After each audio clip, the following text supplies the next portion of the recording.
and welcome to the latest Royal Roundup from TalkTV. So pop the kettle on, this is the Royal Tea. I'm Sarah Hewson.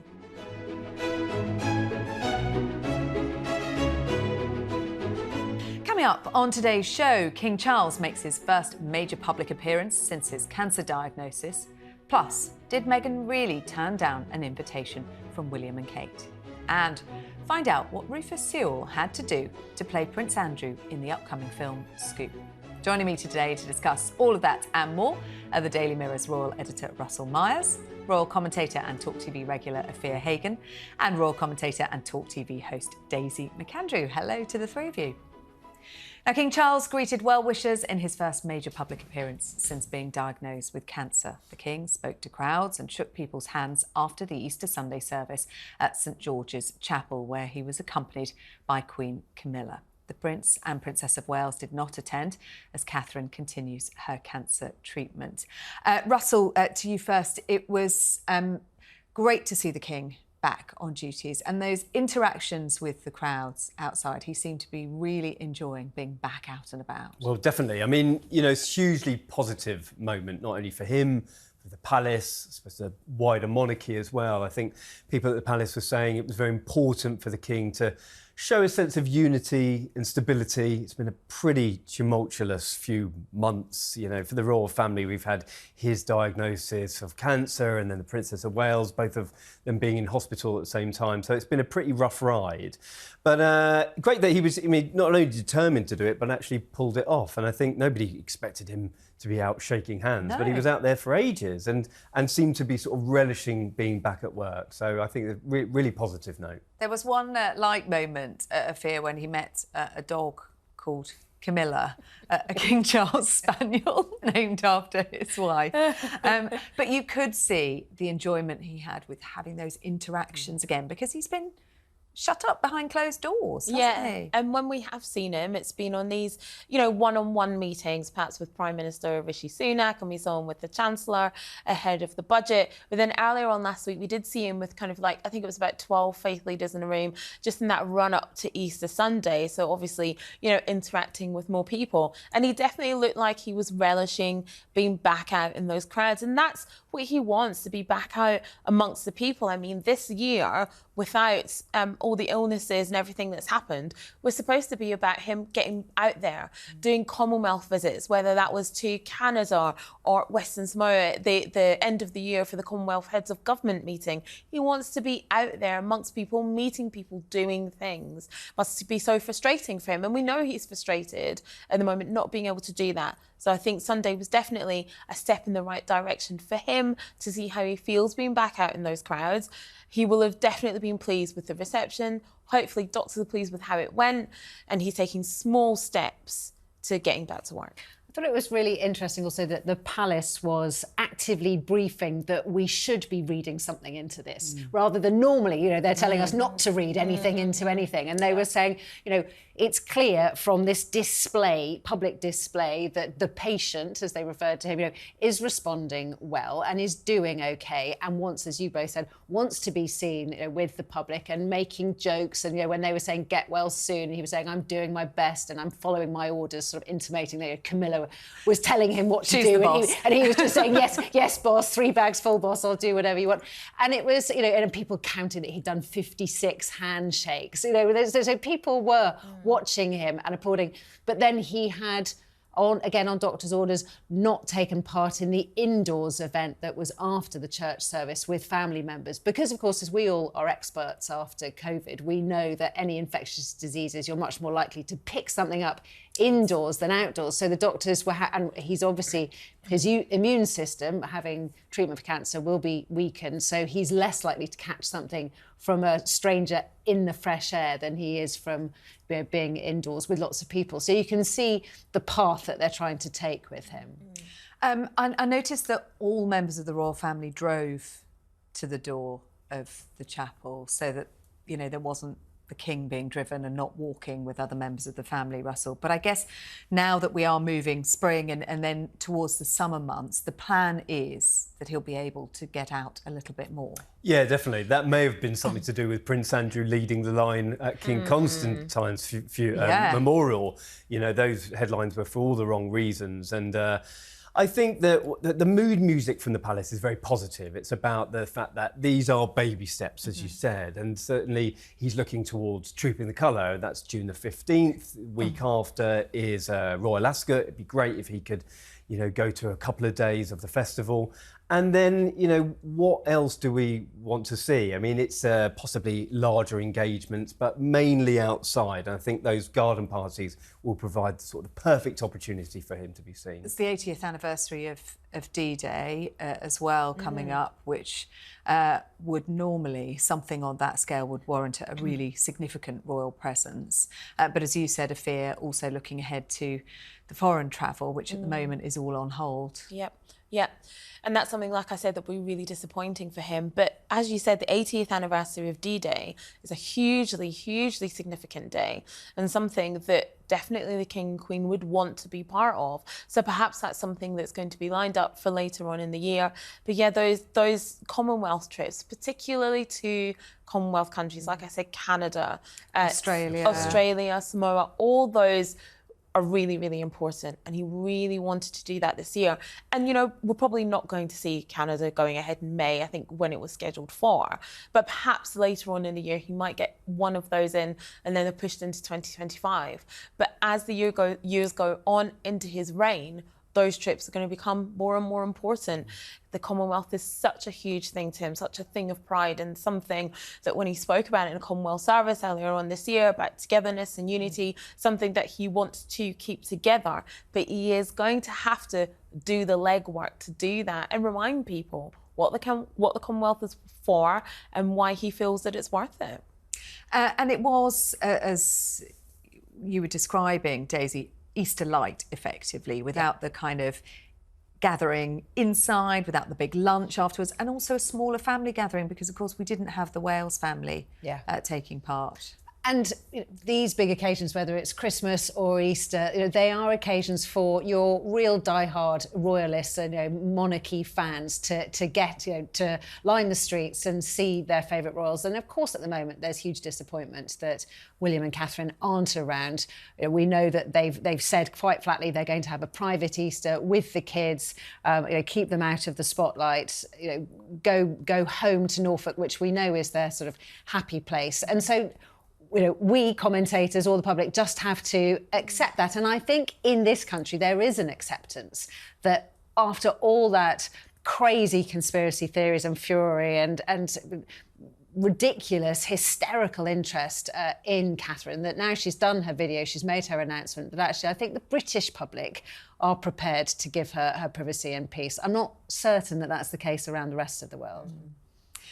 Now, visitors will be able to tour parts of Balmoral Castle, used by the royal family for the first time this summer. Balmoral, set in the Scottish Highlands, is widely believed to have been Queen Elizabeth II's favourite residence, and it's where she spent most of her summers. As well as Balmoral, it is a double royal offering this summer, as Buckingham Palace is offering tourists the opportunity to take a look inside the newly refurbished East Wing. An expert guide will show visitors around the famous staterooms as part of the 45-minute tour, including the iconic balcony. Now, Russell, this is quite something, but it's not going to be cheap, and you've got to get in fast, haven't you? Because the tickets are quite limited to both of these events. Well, talk about it. I mean, I tried to get on yesterday. There were 9,500 people in the queue, and I think that they may the royal have. family does Glastonbury. I mean, it's incredible. With multiple laptops going, and it isn't cheap. I mean, the tickets are between £100 and £150. You do get a cream tea if you go for the top level one. And why wouldn't you go for the top level one? But you can go to the grounds for just under £20. I think it's £17.50. However, this is a sort of once-in-a-lifetime opportunity for some people, because part of King Charles's plan to open up the palaces, it's going to be the first time this section of the castle has ever been opened since the 1850s when it was finished. So I think there'll be a lot, well, we've seen the proof is in the pudding of my attempts yesterday. There'll be a lot of people who want to go. And these are rooms that are actually used. These aren't just the kind of staterooms at Balmoral. These are rooms that they use every summer. Yeah. And so you really are getting an insight. And I think you can see some of the outfits worn by King Charles and Camilla and the late Queen as well while you're there. And there won't be any of that red rope to separate you. Sometimes when you go to the palaces for events, they have red ropes, so you can't... You can just peer over. You can't step up. There won't be any of that, so you can really feel like you are in the room, like you are a member of the royal family enjoying your Balmoral summer. And yeah, it's the rooms that are actually used by the family. You won't get to see the room that Queen Elizabeth II passed away in, but you will get to see the room where she met with Liz Truss in that final week. So you get to see that gorgeous, where that final photograph was taken. You'll get to see that room, which was beautiful. The colours in that room were lovely. But I am really excited about the gift shop offering.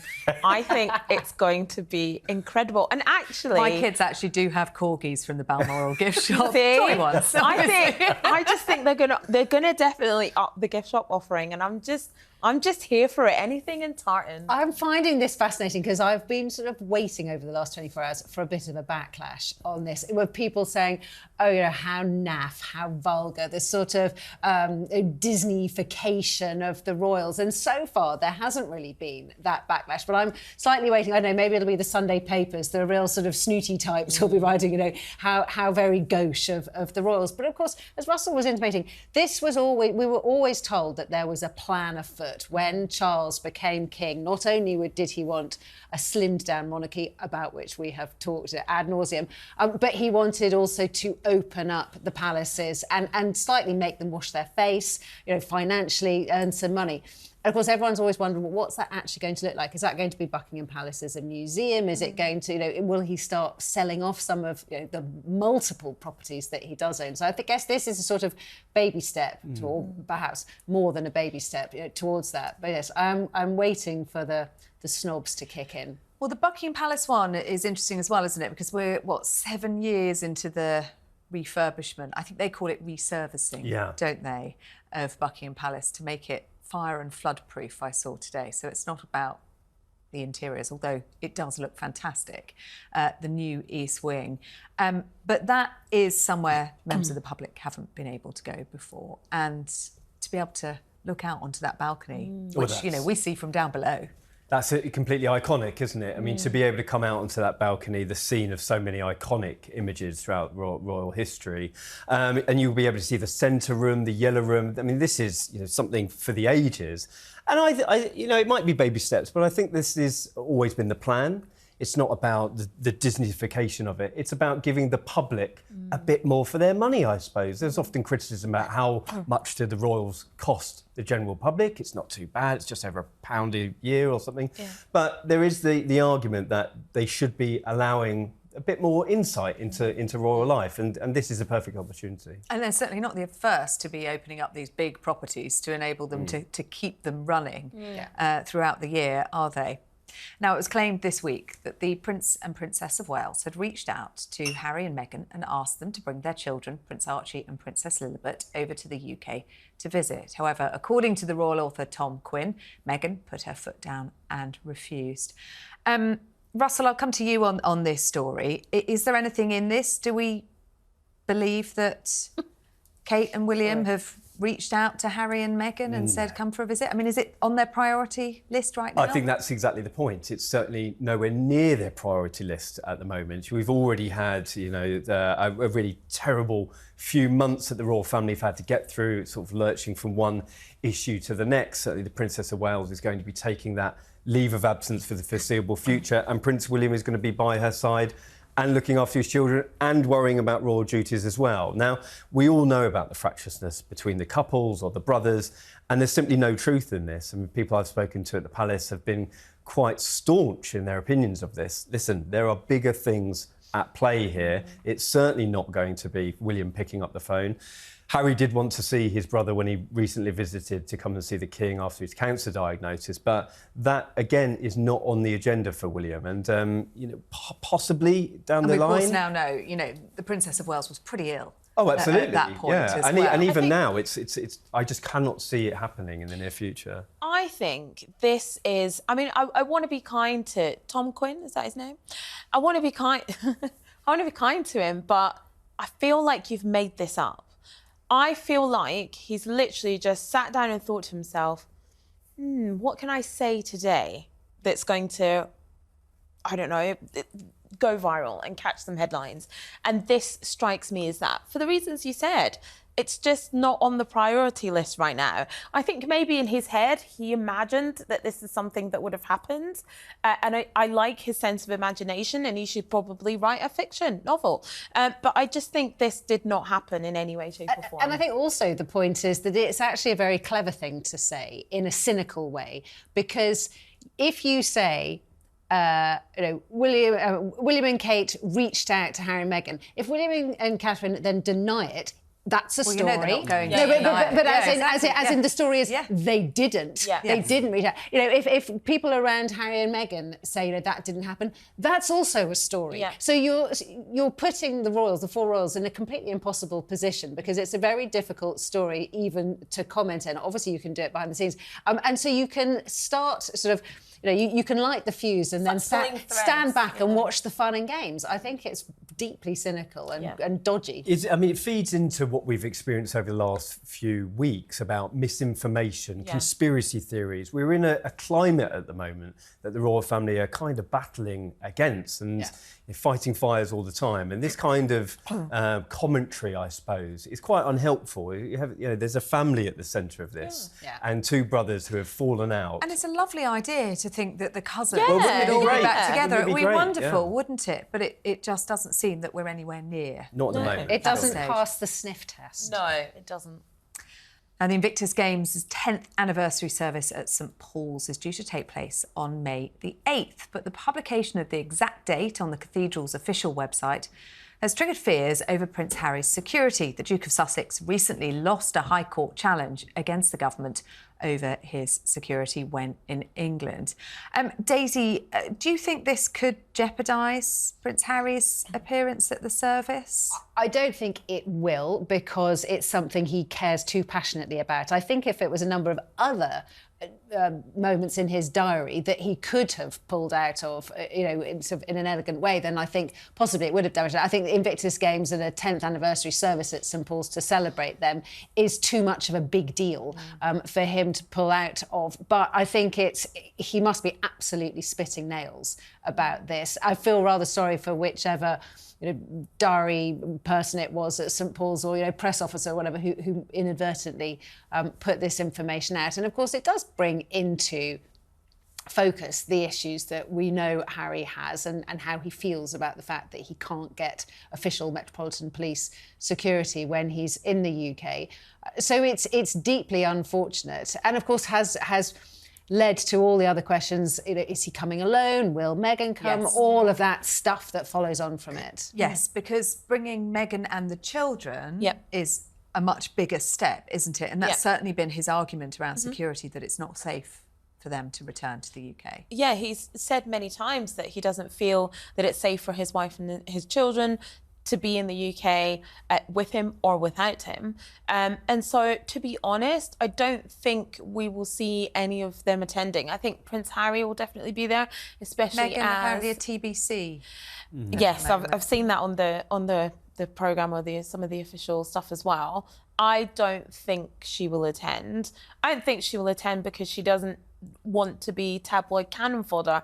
But actually, to be honest, whether she's here or not, whether she's in Montecito, whether she's walking down the street, whether she's using the loo, she's cannon fodder anyway. They'll make up their tabloid stories anyway. So I think she's damned if she does and damned if she doesn't. But I think Prince Harry will attend, especially as they're working on an Invictus, a bid to hoist Invictus in the United Kingdom, which would be, incredible.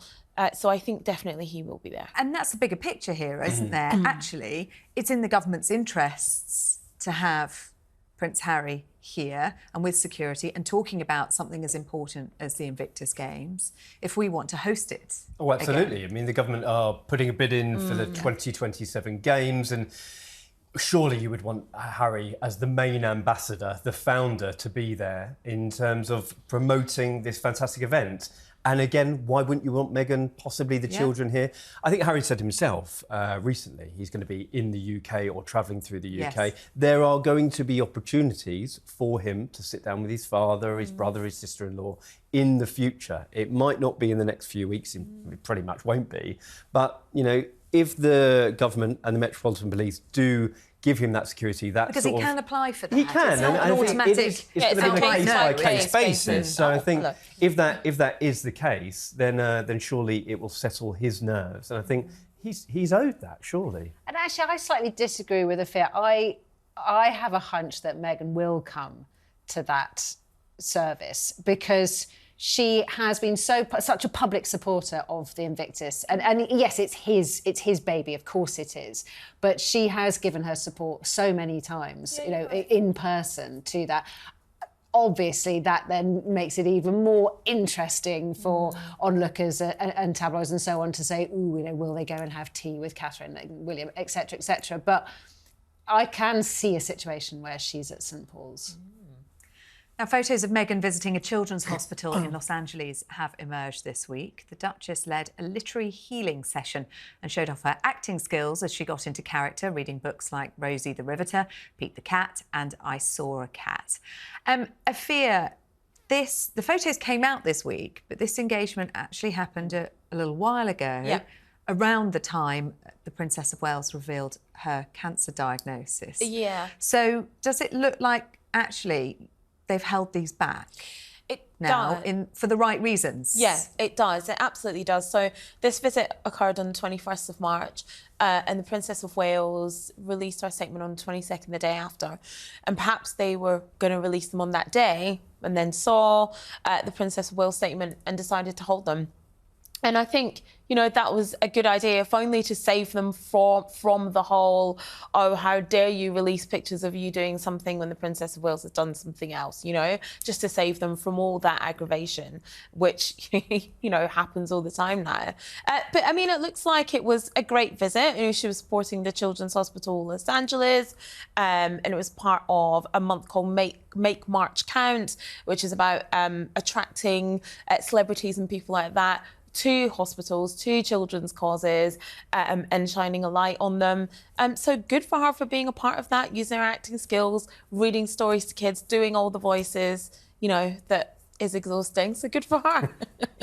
Which is, it's going back to basics, isn't it? And I think that what's Harry and Meghan have been criticised so much over the last couple of years. Some their own doing, some not, and some quite unfairly. However, when you sort of boiling it down to what is their future, I think if you get the foundations right, then they can actually launch this whole charitable endeavours probably more successfully than they have done recently. I think that's absolutely right. I think going back to Sarah's point about the pictures probably, or if it's, I'm sure you're right, the pictures probably were meant to be released the next day or the day after that, which would have clashed horribly with what was going on here. It's a reminder that these events aren't just for Harry or Catherine or whoever to be seen and to be in the public eye. They are very much about the organisations themselves. The organisations put in a huge amount of effort and get very excited to get somebody like Meghan along to publicise what the organisation is doing. And if then, because of sensitivities within the royal family,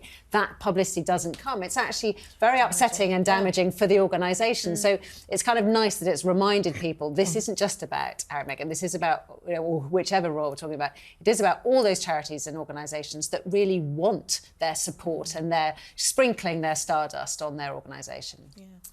Let's talk about Scoop now, because this is the new film which tells the story of Prince Andrew's car crash interview with Emily Maitlis on Newsnight. It is arriving on Netflix this Friday. A behind-the-scenes look at the interview with the Duke, which abruptly ended his royal career, how the interview was secured and the way it unfolded. Now, Rufus Sewell plays Andrew, and it's emerged that his transformation into the late Queen's son was no small feat. The Olivier winner apparently sported a fake prosthetic bottom, Russell. You've watched it.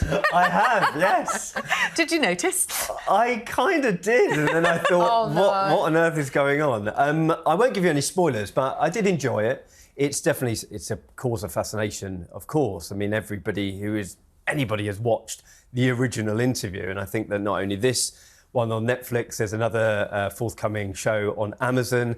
Rufus Sewell is absolutely incredible. He's got Andrew down to a T, and it's almost like toe curling. You're thinking, I know the story, but how on earth did this happen? So, a cause for fun, fascination.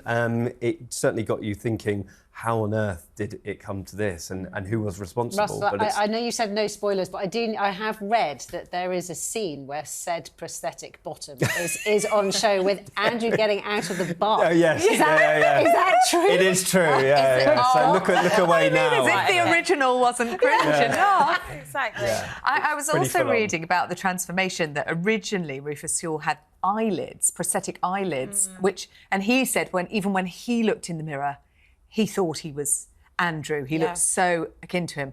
But so much about that interview was what was going on in the eyes, and he actually pulled his eyes down too much, so they had to scrap those. Yeah, and he said also he spent hours rewatching the interview to get sort of like the clenched jaw down to a T, and watching footage of Prince Andrew when he was younger, when he was in his heyday.